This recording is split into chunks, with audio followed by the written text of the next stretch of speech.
మాకు అట్లాంటి ఆలోచన ఏం లేదు. మేము మీ మీద దాడి చేసేంత పెద్ద వ్యక్తి మీరు కాదు. ఫస్ట్ థింగ్ వదిలేసేయండి. మీ మీద దాడి చేసే అవసరమే లేదు. మీ వెనుకో గుంటనక్క ఉంది చూసినావా, వాళ్ళని మాత్రం వదిలిపెట్టండి. ఆ గుంటనక్కకి చెప్తున్నాయి ఇప్పుడు వినమని. ఆ గుంటనక్క ఇంటుంటాడు, ప్రెస్ మీట్ నాకు తెలుసు. సియాట్ ల్యాండ్స్ ఉండే, దాన్ని తర్వాత ఏం చేసిండ్రు, సెయింట్ గోబెన్ అనే కంపెనీకి ఇచ్చిర్రు 70 ఎకరాలు. దాని తర్వాత ఏం చేసిర్రు, ఈ గుంటనక్క రికమెండ్ చేస్తే మన BRS government favourite builder Vasavi ఉన్నాడు కదా, ఆ వాసవి బిల్డర్కే ఇచ్చిర్రు. అయితే ఒక అధికారి దానిలో చాలా కీలక పాత్ర. ఆ అధికారి ఇప్పుడు ఈ గవర్నమెంట్లో కూడా కీలకంగా ఉన్నాడు.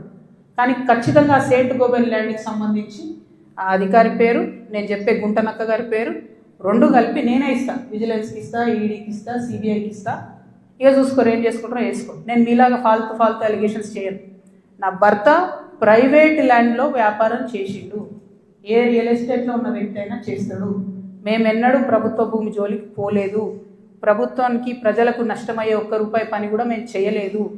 మీరు అనవసరంగా లేనిపోయిన అలిగేషన్స్ నా మీద వేసి ఈమె ఏదో జనం బాట పేరుతో జనంలో పోతుంది, ఈమెను డిస్టర్బ్ చేద్దాం, మైండ్ ఖరాబ్ చేద్దాం అనే ఆలోచనలు పెట్టుకుంటే మాత్రం నేను చూస్తూ ఊరుకోను.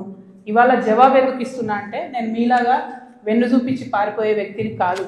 నా మీద వచ్చిన అలిగేషన్కి అవుట్ రైట్గా సమాధానం చెప్పే వ్యక్తిని.